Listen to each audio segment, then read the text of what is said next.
메르스 사태도 이긴 교회인데 명절 앞에서는 우리 많은 교우들이 혈액을 찾아 떠났고 또 여행 중에 있는 교우들도 계십니다.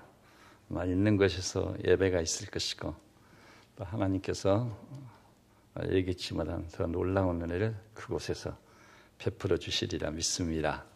그리고 이렇게 명절이 되면은 특히 추석이 되면 분당에서 넘어오는 길이 많이 밀립니다. 그래서 오늘 이렇게 우리 장장로님이 기도하실 차례신데 아직도 못 오고 계시네요. 일찍 나섰는데도 아직도 못 오고 계세요. 그렇지만 우리는 가장 불비한 조건에서 심지어는 최악의 상황을 최선으로 반전시키는 믿음이 우리에게 있는 줄 믿습니다. 여기 계신 우리 교우들끼리 이렇게 인사 좀 합시다. 전례 없는 은혜를 받읍시다. 그리고 예.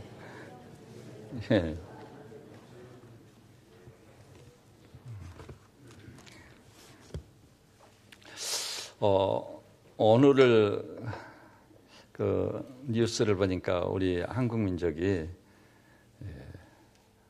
어떤 명절보다 추석을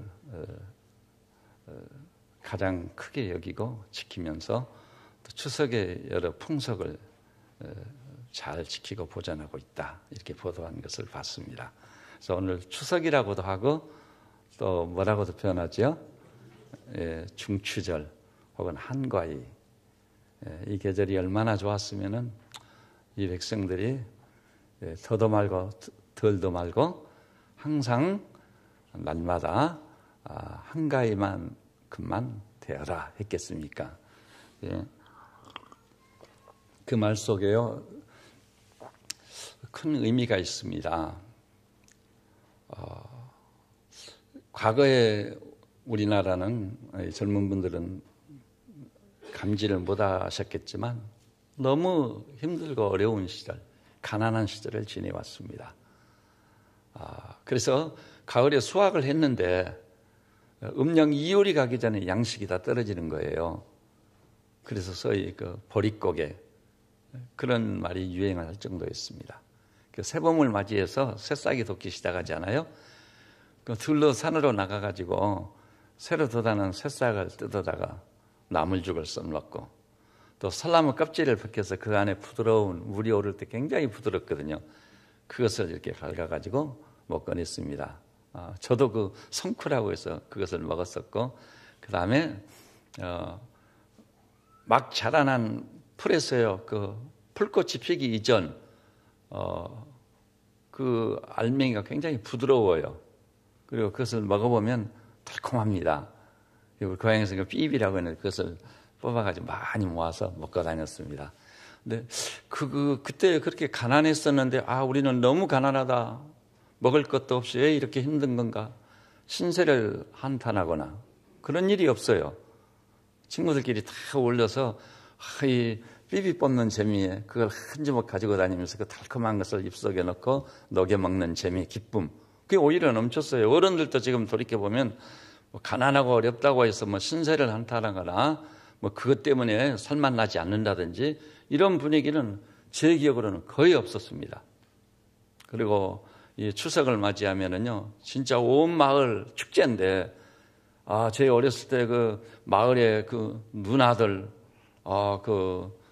이 청년들이 모여가지고 동네에서 제일 큰 집 마당에 모여가지고 강강수월래를 하는데 그 분위기가 그야말로 축제였어요. 부한 자도 가난한 자도 없고 그 축제에 같이 참여해가지고 기쁨이 충만하고 감사가 넘쳤었고 그리고 학교에서 배운 일도 없는데 그 강강수월래를 하면 그 매긴다는 사람이 있잖아요. 달아 밝은 달아 그러면은 또 강강수월래 이렇게 하고 근데 그 매긴다는 사람이 공부한 일도 없는데 지금 돌이켜보면 얼마나 그 시적이고 또 역사성도 있고 의미 있는지 정말 들을만 했어요. 마을 사람이 다 모였어요. 그런 마을 잔치를 이루었었는데 오늘날은 우리나라가요 우리 대한민국을 지나가는 사람마다 이구동성으로 말해요. 전 세계에서 이렇게 잘 사는 나라가 없다. 미국도 선진외국도 그 누구도 대한민국보다 편리하고 복되게 사는 나라는 없다는 것입니다. 지난번에 저에게 미국에서 손님이 2파트 오셨는데 우리 이 고국 강산을 돌아보고 이구동성으로 하는 말이거든요. 우리 조국이, 우리 대한민국이 이렇게 푸른 줄 미처 몰랐다는 거예요. 이리 돌아봐도 저리 돌아봐도 온 산천이 푸르름으로 가득 차 있는 거예요. 그리고 그 중에서는요, 거제도까지 돌아본 분이 계셨는데 그분이 우리 한국을 떠나기 전 전화해서 그러더라고요. 우리 대한민국, 우리 조국이 구석구석 이렇게 정리가 잘 돼 있고, 이렇게 소위 그 산책로가 잘 돼 있고, 진짜 우리 대한민국이 부티가 난다는 거예요. 자기가 살고 있는 미국보다 우리나라가 훨씬 좋다는 거예요. 그것이 모두가 입을 모아하는 이야기거든요. 근데 우리는 그냥 이 땅에 살면서 뭐가 부족하고 뭐가 모자라고 불평 원망을 막 쏟아내기를 시작하는데 살만 나지 않는다. 청년들은 그냥 이제는 3포 시대를 넘어서 5포 시대, 7포 시대를 넘더니 이제 7포가 아니에요. 모든 것을 다 포기해버렸대요. 인간관계고 취업고 주택 모조리 싹 포기해버렸다네요. 야, 포기한 사람은 갈 곳이 어디죠? 자살밖에 없는 거예요. 그리고 사람이 상상할 수 없는 잔인하고 잔혹한 범죄. 왜 우리가 이렇게 됐을까? 참 가슴이 아픕니다. 근데 이런 시대상 속에 아까 모두에 말씀했죠. 최악의 상황을 최선으로 반전시키는 믿음과 능력이 하나님의 은혜로 우리에게 주어진 줄 믿으시기를 주님의 이름으로 축복합니다. 그래서 오늘 우리가 민족의 대명절인 중추절을 맞이했기 때문에 거기에 준해서 같이 말씀을 통해 은혜를 받고자 하는 것입니다. 오늘 설교자에게 초막절을 지키라는 것이죠. 초막절, 구약의 절기 중에 하나예요. 그래서 우리 추석이 민족적 절기이듯이 명절이듯이 구약의 하나님의 백성을 위해서 하나님이 예비하신 하나님의 백성으로서의 그 지켜야 될 절기, 그 명절, 그 중에 하나 초막절을 생각하며 은혜를 나누고자 하는 것입니다. 구약의 절기를 우리 생각하는 것이 왜 그토록 중요한 것인가? 우리 한국인들이 맞이하는 추석은요, 먹을 것이 없으니까 춘공기를 지나가지고 어떻게 벌이 좀 수확해서 그것으로 끼니를 입고 그 다음에 어떠죠? 또 열심히 노력하고 수고하고 땀 흘려서 이제 가을이면 수확을 거두는데 첫 수확을 거두잖아요. 그때 양식이 없어 줄이다가 첫 수확을 거둬서 누리게 되니 얼마나 감격스럽겠어요. 그래서 그 소위 그 농경사회에서의 심대한 의미를 지니고 있는 추석을 우리가 지키게 된 거예요. 추석 전에 참 잊지 못할 것은요, 벼가 제대로 익기 이전에 알맹이가 좀 갖추게 되면은 그것을 잘라가지고 정성껏 그래서 쪄서 쌀로 만드는데 그 쌀을 뭐라고 그러죠? 월벼쌀. 그 당시 월벼쌀은 진짜 맛있었습니다. 씹으면 씹을수록 고소했습니다. 그리고 그 월벼쌀은 또 쌀이니까 영양소도 풍부하고요. 근데 지금 우리 아들, 딸들이 누리는 그런 간식과 비교했을 경우 절대 손색이 없어요. 지난 날을 돌아볼 때 우리 인상 깊게 남아있는 추억 중에 한 페이지가 월벼쌀 먹는 재미이고 기쁨이에요. 예? 그런 가운데서 이 추석이라는 명절이 탄생을 한 것입니다. 그 뒤로 이제 고구마를 또 일찍 생산할 수 있게 되니까 고구마를 캐서 누리기도 하고, 뭐 추석을 맞이하면서 이 성편을 빚기도 하고 아름다운 명절로 승화되어 간 것이죠. 그런데 이런 민족적 명절이 지금 퇴색하는 느낌을 갖게 되는 것입니다. 그런데 우리 민족이 맞이하는 추석은 농경적 의미가 있을 뿐이다. 그런데 성경에 나오는 하나님의 백성이 맞이하는 절기, 명절은요, 단순한 농경적 의미가 아니었습니다. 물론 농경사회로서 그 의미도 내포되어 있었지만은 하나님의 백성이 맞이하고 누리게 될 명절은요, 또 다른 의미가 있었어요. 그것이 우리의 관심의 표적인 겁니다. 물론 여러분 우리가 수확을 해서 먹는다는 것, 이것이 굉장히 중요한 것이죠. 사람은 왜 먹나? 먹지 않으면 어떻게 되죠? 죽습니다. 우리 생명을 유지하도록 하나님께서 이 지구촌에 바다로 간다, 산으로 가고 이 들녘으로 가면은 하나님께서 온갖 식물을 준비해서 우리가 음식으로 먹거리로 삼도록 복을 주신 줄 믿습니다. 근데 여러분, 이 음식의 문제, 식량의 문제가 얼마나 중요한가를 아셔야 돼요. 먹지 아니하면 힘이 없어요. 일하지 못해요. 먹는 재미가 또 너무 큰 거예요. 먹으면서 나누는 교제의 풍성은 말할 수 없는 거예요. 그죠? 그래서 우리나라도 요즘은요, 오랜만에 만나면 식사는 한번 합시다. 이게 인상을 해요. 제가 미국 가가지고 한국에서 살던 사람이 깜짝 놀랐는데, 제 후배 목사님이 저를 안내해서 식당에서 식사를 대접해 주셔서. 그런데 여기저기 식당에 들어가니까, 목사님 오랜만입니다. 목사님 오랜만입니다. 만나서 막 악수하고 인사하는데, 한다는 소리가 항상 그거예요. 식사는 한번 합시다. 식사는 한번, 우리나라는 그런 일이 그 당시 없을 때거든요. 그런데 만나는 사람마다 식사는 한번 합시다. 식사는 한번 합시다. 그래서 참 사람들 이상하다. 매일 새끼 밥을 먹는데 뭐 만나가지고 한다는 일이, 이야기가 식사는 한번 합시다. 근데 사실 그 식사, 먹거리라는 게 정말 중요합니다. 저는 이렇게 생각합니다. 먹거리를 오염시킨 사람은요, 귀향을 보내야 돼요. 그래야 되지 않겠습니까? 왜냐하면 먹거리는 무엇과 직결되죠? 우리 생명과 직결돼요. 생명의 손상을 가져오고 생명의 지장을 초래하는 사람들은 가장 놀라운 우리 하나님의 자비와 사랑의 성품을 거스리고 대적하는 자예요. 돈 벌겠다고 말이죠. 여러분 아시죠? 세계적인 먹거리 이 영역을 지배하고 있는 나라, 이게 뭐 맥도날드라든지, 이 사람들은요, 먹거리를 이용해서 돈을 벌겠다는 욕심으로 사람들을 병들게 만들고 죽게 만들고, 옛날에 우리나라도 구두창이나 쓰는 것 가지고 끓여가지고 라면을 만들어서 난리가 난 일 있죠. 그런 기업체는 이 땅에서 확실히 망하게 만들고 사라지게 만들어야 그것이 공법을 물같이 흘리고 정의를 하수같이 흘리는 나라인 줄 믿으시기를 바랍니다. 시대가 아무리 어지럽고 혼란스러워도 하나님의 영광에 비추이는 그런 나라를 세워나가야 우리에게 소망이 있는 것입니다. 이 먹거리가 아주 중요한 것입니다. 그런데 지금 전 세계적인 위기로 우리에게 다가오고 있는 것이 있어요. 뭐죠? 세계적인 식량 위기입니다. 지금 진즉부터 식량 위기예요. 세계 식량이라든지 뭐 평화 뭐 이런 것들을 커버하고 있는 나라가 사실 미국이지 않아요. 미국의 곡창지대는 캘리포니아거든요. 캘리포니아에서 수확해가지고 미국을 커버합니다. 그리고 수출까지 합니다.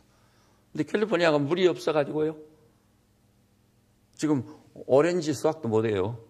옥수수는 한 톨도 건지지 못해요. 어제 가면 오바마 대통령이 옥수수 농장을 방문했겠어요.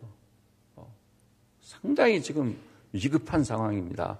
그런 가운데서 아직까지 우리나라가 많은 수확을 거둬서 누리게 됐으니 이거 하나님의 은혜 중에 은혜인 줄 알아요. 그리고 물이 없어가지고 미국의 아리조나 같은 데는 푸르름이 없어져 버렸어요. 나무 한 그루 없고, 그렇게 미국인들이 좋아하는 잔디도 구경하기가 어렵게 되어버렸어요. 지난번에 보니까 플로톤 시에서요, 시의 특별한 권고와 명령으로 물이 없어도 살 수 있는 나무로 다 갈고 있어요. 지금은요, 하루에 몇 번씩 스프링클러로 물을 줘서 길렀거든요. 그런데 지금은 물이 없으니까 물 없이도 자랄 수 있는 나무로 교체해라. 그러면 시청에서 온조까지 해주는, 온조까지. 아마 조만간에 LA도 잔디가 없어질 모양입니다. 사실 그렇습니다. 현재 여러분, 캘리포니아가 전부 사막지대인데 무엇을 유지했죠? 후보댐의 물로. 근데 제가 후보댐을 가보니까요, 물이 완전히 바닥났어요.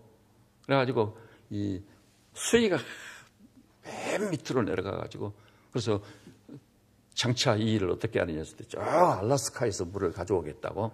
그게 쉬운 일이겠어요?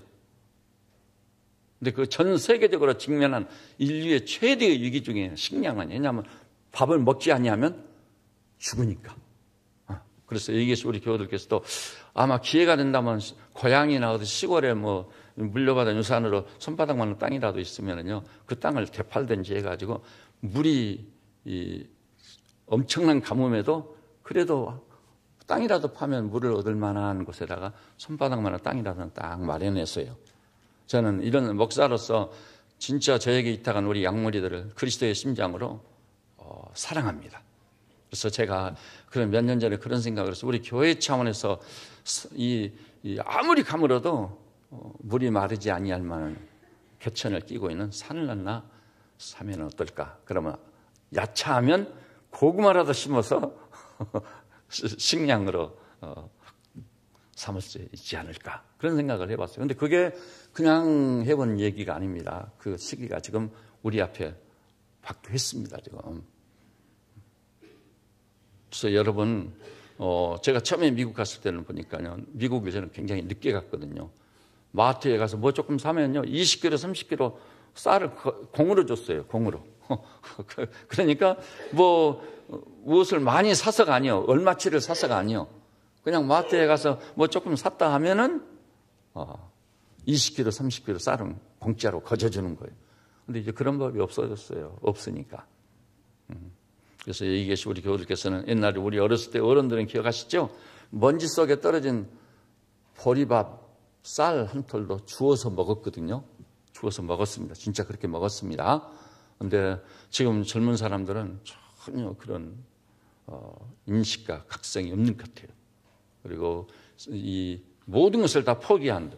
근데 그래서 제가 기업하는 분들한테 우리 교회도 뭐 제가 들어 여쭤보거든요. 정말 일거리가 없습니까? 있다는 거예요. 그러면 왜 그럽니까? 3D 기피 현상 때문에. 힘들고 어려운 일, 봉급이 적은 일 안 하려고 하는 거예요. 그러니까 그 자리를 누가 메꾸고 있죠? 주로 동남아에서 온 그 노동자들이 그 자리를 메꾸고 있습니다. 이건 제가 욕먹을지는 몰라도 이거 배부른 소리입니다. 얼마를 받든 고생이 되든 3D 현상 그런 기피하지 말고 열심히 일을 하면 하나님께서 은혜를 주시는 거예요. 또 다른 문이 열리게 돼 있는 거예요. 그래서 우리의 현실을 완전히 뒤집어 엎어서 하나님의 백성들이 살만하는 세상에 하나님이 함께 하시다면 주님께서 약속했잖아요. 너희가 무엇을 입을까 무엇을 먹을까 염려하지 말라. 이 모든 것이 너희에게 있어야지를 너희 천부께서 아시느니라. 우리는 그 믿음으로 먹고 살고 믿음으로 집을 마련하고 믿음으로 옷을 입고 믿음으로 승리하는 삶을 사는 우리 성도가 되셔야 될 줄로 믿습니다. 그러면 제가 제 얘기가 아니에요. 주의 말씀을 빙자해서 엄숙히 선언합니다. 내 믿음대로 될지어다. 그게 우리가 하나님 믿는 신앙 아니에요? 그리고 교회 역사 속에서는 실제로 그 믿음대로 됐었던 것입니다. 믿음대로 됐습니다. 그런 의미에서 다시 한번 믿음대로 될지어다. 예. 그렇게 될 줄로 믿습니다. 그러면 이제 구약의 하나님의 백성이 절기를 지키고 명절을 지키는데 그 명절이나 절기가 그렇게 중요한 이유가 뭐냐? 첫째는요, 그 명절이나 절기들이 아까 얘기한 우리 민족처럼 농경사회적 의미를 지닌 명절 정도가 아니었어요. 먹고 사는 식량의 문제가 아니었다. 먹거리의 문제가 아니었어요. 물론 농경사회가 지니고 있는 그런 의미도 없지 않아 있었지만 보다 중요한 것은요, 이스라엘의 모든 절기나 명절은 구속사적 의미를 지니고 있었어요. 다시 말해서 그 모든 명절이나 절기가 하나님께서 자기 백성을 사랑해서 구원하신 구원사건이었다. 따라서 합시다. 구원사건이었다. 예로 들어볼까요? 유월절이라는 이 절기는요, 우리가 머리를 아무리 짜내도 유월절이라는 절기가 이스라엘에 있을 이유가 전혀 없어요. 그러니까 유월절의 의미를 지닌 절기가 이 지구촌에는 어느 민족이나 어느 종족에 있겠어요, 없겠어요? 전혀 없어요. 말도 안 되는 소리예요, 유월절이라는 건. 근데 오직 이스라엘에게만 유월절의 의미를 지닌 유월절 절기가 있는 거예요. 왜냐하면 그 역사적인 상황이 이스라엘 민족의 구원 사건인 유월절을 지키지 아니하면 안 되게 만든 거예요. 주 예수 그리스도로 말미암아 우리에게 임하는 한량없는 하나님의 사랑으로 큰 구원을 받는 이 구원 사건이 절기 속에, 명절 속에 들어있는 거예요. 그러니까 그 역사적 사건이 아니면은 유월절은 존재가 불가능했다. 그러면은 유월절은 어떤 역사적 사건의 반영이었죠? 이스라엘 백성이 에집트에서 430년간 노예 생활을 합니다. 이스라엘 사람들 손으로요, 스핑크스, 피라미드 그런 걸 다 축조했다고 할 정도예요. 그 노예로서 얼마나 참담한 삶을 살아왔겠습니까? 근데 하나님께서 그 역사에 개입을 하시고 간섭을 하셨습니다. 그래가지고 바로를 굴복시키고 이스라엘을 출애굽시킵니다. 출애굽. 그것이 무슨 사건이죠? 이스라엘 민족의 구원 사건입니다. 구원 사건. 그래서 출애굽을 한 그 전날 저녁에 하나님께서 지엄한 명령을 내리십니다. 엄중합니다. 그건 진짜 엄중한 명령이었어요. 양을 잡아가지고 먹되 양의 피를 가지고 문설주나 문지방에 발라라. 그러면 그날 저녁에요, 저주의 신이 지나다니면서 모든 장남들, 짐승의 초태생을 모조리 죽게 만들어. 그러니까 궁정 안은 물론 서민들의 일까지 장남과 초태생은 모조리 다 죽는 겁니다. 그래서 그날 엄청난 통곡 소리가 애굽을 완전히 사로잡아 버렸습니다. 비극의 밤이었습니다. 그래서 장남과 초태생은 다 죽는데 오직 죽지 아니하고 그 저주의 신이 지나가 버린 집이 있어. 어떤 집이죠? 거기 이스라엘 사람이 사느냐 애굽 사람이 사느냐 그것이 문제가 아니에요. 본질적인 문제는 뭐죠? 문설주나 문지방에 양의 피가 발라져 있었느냐 없었느냐 이것인 거예요. 양의 피가 발라져 있으면은 장남과 초태생을 확실하게 죽게 만드는 이 신이 어때요? 지나가는 거예요. 패스, 오버, 건너갔다, 지나갔다. 그래서 유월절을 뭐라고 그러죠? 영어로는 패스 오버, 지나갔다, 건너갔다. 그래서 다 죽는데 그 문설주에 피가 발라져 있는, 양피가 발라져 있는 그 집에 살고 있는 장남과 초태생은 털끌도 상하지 않고 살아남아 있는 것이에요. 그 집을 향한 우리 하나님 아버지의 구원 사건인 것입니다. 그런데요, 그래서 그 우리말로 유월절이라고 하는데 한문으로 보면 딱 알아요. 근데 우선 6월이란 말이 무엇이냐면 지나갔다. 5월, 6월, 7월 그 6월이 아니고요. 지나갔다는 뜻의 한문으로 표기가 되어 있습니다. 지나갔다, 건너갔다. 양의 피를 의지하고 하나님의 그 거룩한 약속, 지엄한 명령, 양을 잡아서 먹고 그 피를 문설주에 발라라. 그러면 그 신이 지나갈 것이고 장남한 사람, 초태생 하나도 덜컥 상하지 않을 거다. 엄청난 구원을 약속해 준 거예요. 그러니까 이 장남과 초태생이 죽고 사는 것과 관련된 것이니까 지엄한 명령인 거죠.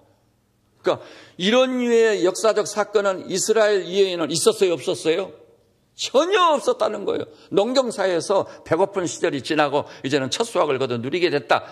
이런 의미밖에 없는데 명절이 추석이나 이런 명절이 추수감사절 같은 것도. 근데 너무나 놀라운 것은 구원 사건과 관련된 유월절이. 근데 그 유월절에 잡아먹고 문설주에 피를 바른 유월절 어린 양은 어떤 것이죠? 너무 놀랍게도 그것은 짐승을 잡아가 짐승의 피로 죄를 속하고 구원이 일어나게 한 구원 사건이었지만 이제 신약에 오면은 그 짐승의 실체가 되신 예수 그리스도, 그리스도 예수를 뭐라고 했죠? 따라서 합시다. 유월절 어린 양. 분명히 유월절 어린 양이라고 명명했습니다. 예수님이, 하나님이 준비하신 유월절 어린 양이다. 그래서 그 예수님이 피를 쏟고 그 피의 공로를 의지하고 믿는 사람은 영원한 구원을 얻으리라. 이게 성경입니다. 이게 구원이에요. 그러니까 이런 그 출애굽이라고 하는 역사적인 구원 사건이 분명히 일어났고 그 구원 사건으로 말미암아 하나님께서 개입하셔가지고 유월절을 절기를 지키도록 명령을 받으신 거예요. 그래가지고 유월절을 비로소 지키게 된 것이다. 그러니까 유월절이란 절기 하나만 놓고 볼 때도 허물과 죄로 죽었던 우리를 구원하시는 하나님의 구원 사건은 틀림없는 줄 믿으시기를 바랍니다. 그래서 이스라엘의 모든 절기나 명절은 이렇게 구원 사건과 관련이 역사적인 실제로 일어났던 사건과 관계가 되어 있는 것입니다. 그런데 이제 그 절기들이요, 중요한 절기는 세 가지가 있는데 그 중에 오늘 하나, 제일 중요한 초막절을 생각하고자 하는 초막절. 그러면서 은혜를 나누어요. 여러분, 초막절이란 이 절기를요, 또 다른 용어로 수장절이라고 해요. 그래서 아까 출애굽기에서 봤었지요. 이 맥주절을 지키라. 그 다음에 뭐라고 그랬죠? 후반절에 수장절을 지키라. 그러니까 수장절이란 말과 초막절이란 말은 같은 절기를 명명한 다른 의미를 지닌 절기예요. 두 개의 절기가 아니라 하나의 절기인데 이름이 각기 다른 거예요. 왜냐하면 그 절기가 가지고 있는 의미가 두 가지니까. 그런데 이 절기가 3대 절기 중에서 제일 중요했기 때문에 이 초막절에 대해서만 여호와의 절기라는 용어를 썼어요. 또 어떤 성경에서는 초막절에 대해서만 그 절기라고 했어요. 그 절기. 이렇게 불리운 절기는 수장절과 초막절밖에 없는 것입니다. 그래서 이 레위기 23장에 보니까 하나님께서 이렇게 말씀했어요. 너희는 매년 이래 동안 여호와께 이 절기를 지킬지니 너희 대대의 영원한 규례라. 너희는 7째 달에 이를 지킬지. 너희는 이래 동안 초막에 거주하되 이스라엘에서 난 자는 다 초막에 거주할지니 이는 내가 이스라엘 자손을 애굽 땅에서 인도하여 내던 때 초막에 거주하게 한 줄을 너희 대대로 알게 함이니라. 나는 너희의 하나님 여호와이니라. 초막절의 유래도요, 이렇게 역사적인 의미를 지니고. 그래서 왜 그러면 여기서 이제 초막절에 가지고 있는 두 가지 의미, 호칭도 두 가지인데 그 두 가지를 잠시 생각하면서 은혜를 나누려고 하는 것입니다. 첫째는 초막절이 또 다른 이름인데 뭐라고요? 수장절이라. 수확을 해서 창고에 저장한 것을 기념해서 지키는 절기예요. 그 절기에요, 포도 열매를 비롯해서 밀, 또 다양한 과일들을 걷어가지고 창고에 저장을 했던 것입니다. 그래서 수장절. 그래서 아까 생각했듯이 이 수장절이 지금 현재 우리가 지키는 추수감사절과 유사점을 지니고 있습니다. 가장 유사점을 많이 지니고 있는 게 수장절이에요. 수확을 다 해서 창고에 저장한 다음 수장절을 지켰으니까요.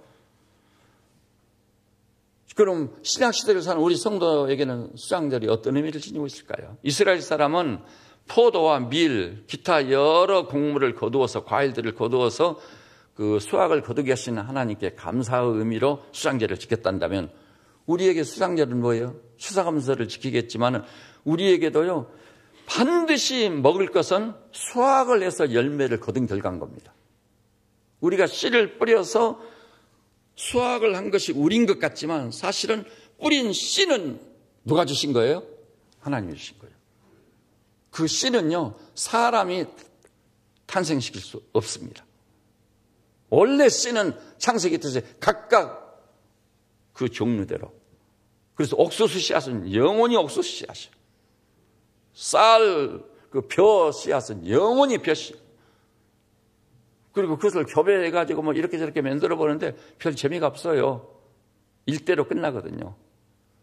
그래서 이 지구촌에 온갖 수확물들, 바다로 가면 물고기들, 이름 모를 물고기들, 들녘에 가면은 온갖 곡물들, 온갖 과일들, 이것을 우리가 수확을 해서 누리게 됐는데, 여러분, 이 수확을 하는 과정을 지켜보면 다 놀라워합니다. 우리 뒷산에도 그 도토리 나무 많죠? 근데 도토리 나무가요, 그 해에 쌀 수확이 많을지 적을지를 감지를 한다네요. 그래서 그 학자들이 관찰한 결과입니다. 그 해 쌀 수확이 적을 것 같지 않아요? 그러면 도토리가 열매를 많이 맺는데요. 그래가지고 도토리를 주식으로 삼는 다람쥐라든지 이런 게 먹고 살도록 수확을 많이 내주는 거예요. 신비하지 않아요? 어떻게 도토리 나무가 표 수확이 많을지 적을지를 감지할 수 있단 말인가? 기적이에요, 기적. 그래가지고 도토리 수확을 도토리가 많이 맺혀가지고 수확을 많이 거두게 하면, 근데 이 균형이 깨져버려요. 누가 주워다 먹어버리죠? 도토리가 주워다 먹어야 돼. 아니, 도토리가 아니라 다람쥐가 주워다 먹어야 돼. 누가요? 사람들이 주워다 먹어버리는 거예요. 그러니까 너무 과욕을 부리고 있는 거예요. 도토리까지 다 내 것이다. 저 바다에 헤엄치는 고기도 다 내 것이다. 여러분, 고기도 생각해 보면요, 고깃값은 지불하지 않고 먹는 겁니다. 고기를 건져다 먹는 그 수고, 그 노동의 대가만 받는 것이지 진짜 고기를 값으로 지불하다면 저 이건희 회장님도 1년에 생선회를 1번이나 2번이나 먹으면 그만일 거예요. 기적이에요, 기적 이게. 그래서 우리가 수확을해서 누린 것에 대해서 이스라엘 백성처럼 여러분 비를 내리신 분이 누굽니까? 밤과 낮의 온도 차이를 주신 분이 누굽니까? 자게라는 태양을 내렸자인 분이 누굽니까? 저 유명한 시인의 릴케도 읊었어요. 가을을 맞이해서 마지막 햇빛 그것으로 모든 열매를 튼실하게 있게 주십시오. 하나님께 기도한 게 그의 유명한 시잖아요. 오늘 여기 나오신 우리 온 성도들이죠. 우리가 식탁에서 누리는 모든 곡물과 과일들이 다 하나님께서 선물로 주셔서 누리게 하신 식물임을 아시고 기쁨으로 감사함으로 받을 수 있기를 주님의 이름으로 축복합니다. 그런데 이렇게 감사함으로 누리기 시작하면요, 하나님께서 더 놀라운 은혜를 주시는 것은 유명한 설교의 형태자라고 하는 스폴전 목사님이 그렇게 말했어요. 스폴전 목사님은 설교의 형태자라고 불리는 분입니다. 얼마나 뛰어나고 탁월한 설교자였겠습니까? 그분이 이렇게 말했어요. 감사라는 이상한 구조를 가지고 있어서 감사는 하면 할수록 감사의 조건이 날로 더해진다. 올라와요. 근데 불평이라는 말은 또요, 그 구조성이 신기해가지고 불평을 하면 할수록 불평할 거리가 점점 더 많아진다는 거예요. 지금 우리 대한민국 우리들 또요, 순식간에 뒤집어 놔야 돼요. 불평하고 원망하는 입을 딱 닫아야 돼요. 김홍신 씨가 국회의원 시절에 말한 무슨 미싱을 가져다가 입을 꿰맨다고 했는데 진짜 불평하고 원망한 사람들 입을 꿰매야 돼요. 왜냐하면 불평하고 원망하면 할수록 불평거리가 날로 더해지는 것입니다. 그 말이 묘한 구조성을 가지고 있다는 거예요. 그런데 감사하고 찬송하면 할수록 감사하고 찬양할 거리가 점점 많아진다는 거 믿으시기를 바랍니다. 그러니까 바울을 통해 주님께서 명령을 받았습니다. 범사에 감사하라. 항상 기뻐하라. 그렇습니다, 여러분. 감사할 제목만 세세요. 어느 교회에 감사 집사가 있었다잖아요. 목사님이 설교만 했다 하면은 그렇게 아멘 안 해도 되는데 아멘 하는 거예요. 하도 아멘을 많이 하니까 설교에 지장을 초래했어요. 그래서 주의를 줬다니, 집사님 좀 정말 아멘 해야 될 때만 하시고 감사할 자리 있으면 감사하시고 너무 그렇게 하지 마시라고 그랬더니, 목사님 잘 알겠습니다. 그래서 마음 놓고 설교를 딱 했더니 아멘 해서는 안 될 자리에서 또 아멘 감사 외치고, 그분은 감사 집사라는 제목을 얻게 된 이유가 아멘으로 하답한 게 아니라 감사로 하답을지라고. 목사님이 설교했다면은 문장도 되지도 않고 설명하는 과정 중에 있는데 감사. 별 수 없구나. 근데 생각해 보니까 그 집사님이 정말 믿음이 훌륭한 집사님이시구나. 다 배워야 되겠구나. 여러분 입술의 열매로 감사가 그치지 않는 그런 성도들 되셔서 살면 살수록 감사할 제목이 날로 더해지는 그 복됨과 영광과 축복이 우리 성도들이 있으시기를 주님의 이름으로 축복합니다. 그리고 스폴전 목사님 이런 얘기도 했어요. 촛불에 감사하면 전깃불을 주실 것이고, 전깃불에 감사하면 달빛을 주실 것이고, 달빛에 감사하는 사람에게 햇빛을 주실 것이고, 햇빛에 감사하면 천국의 빛을 선물로 주실 것이다. 그렇습니다. 정말 새겨들어야 될 말씀이에요. 그래서 이렇게 농경사회적 의미로 이 초막절인데 그 경우 이름을 수장절이라고 한다. 수장절 기억해 두세요. 그 다음에 이제 구속사적 사건, 구원 사건의 의미를 지니고 있는 것으로 초막절이라는 게 있어요. 자, 이스라엘 백성이요, 바로가 굴복당했습니다. 홍해가 갈라졌습니다. 그래서 광야로 진입했어요. 광야 40년. 여러분이 역사의식을 가지고 있다면은 실제로 일어났던 시간선상에서 일어났던 그 역사적인 사건, 그것이 없었다면 초막절은 존재가 불가능했구나. 그걸 바로 알게 돼요. 실제로 역사적인 사건이었고 40년간 광야를 헤맸던 겁니다. 여러분 바로가 굴복당하는 것도 잠깐이에요. 홍해가 갈라지는 것도 잠깐입니다. 그런데 뭐죠? 광야에서 40년을 지나는 것은 한 민족의 역사에서요, 그 민족이 전속하는 잊을 수 없는 사건이 되는 거예요. 잊을 수가 없어요. 그래서 실제로 그 광야를 지나면서 이스라엘 백성이 아시죠? 광야라는 것이 어떤 것인지. 먹을 것도 없고 마실 것도 없고 몸을 의탁할 것이 전혀 없는 것이요. 그러니까 쉽게 집을 지을 수 있는 초막, 그것을 짓고 거기서 거주하게 만드셨거든요. 또 어떤 경우는 천막, 얼기설기 천막을 만들어서 그것을 가지고 다니며 이동하며 살았던 것입니다. 그런데 너무 놀라운 것은요, 그 출애굽의 진정한 의미에서 상징적 대표적 의미를 지니고 있는 것이 뭐냐? 초막절이에요. 초막절. 40년간 초막에서 살았으니까, 자그마치 40년. 그런데 우리 하나님께서 홍해를 가르셨습니다. 그리고 마라에서 쓴물이 나올 때는 목말라 죽게 생겼는데 쓴물이 단물이 되게 하셨습니다. 그리고요, 다 목말라 죽게 생겼을 때는 반석을 갈라 생수가 쏟아져 그것을 누리게 하신 줄 믿습니다. 그러니까 이 출애굽 사건이라는 것이 기가 막히게 생겨요. 낮에는 자기라는 태양 때문에 다 타져 죽을 지경인데 구름으로, 구름 기둥으로 햇빛을 가려 주셨어요. 저녁에는 기온이 극강하여서 얼어 죽을 판인데 불기둥을 내셔서 날로 삼아 따뜻하게 지내게 하셨습니다. 불기둥과 구름 기둥. 또 먹을 것이 없는데 아침 저녁으로 만나와 메추라기를 내리셔서 먹이신 것입니다. 이 얼마나 놀라운 역사인지. 그런데 이 모든 것을 상징하고 대표할 만한 사건이 뭐라고요? 초막에 사는 초막절. 그래서 하나님께서 아까 우리가 본 대로 레위기 23장에서 준엄한 명령을 내렸어요.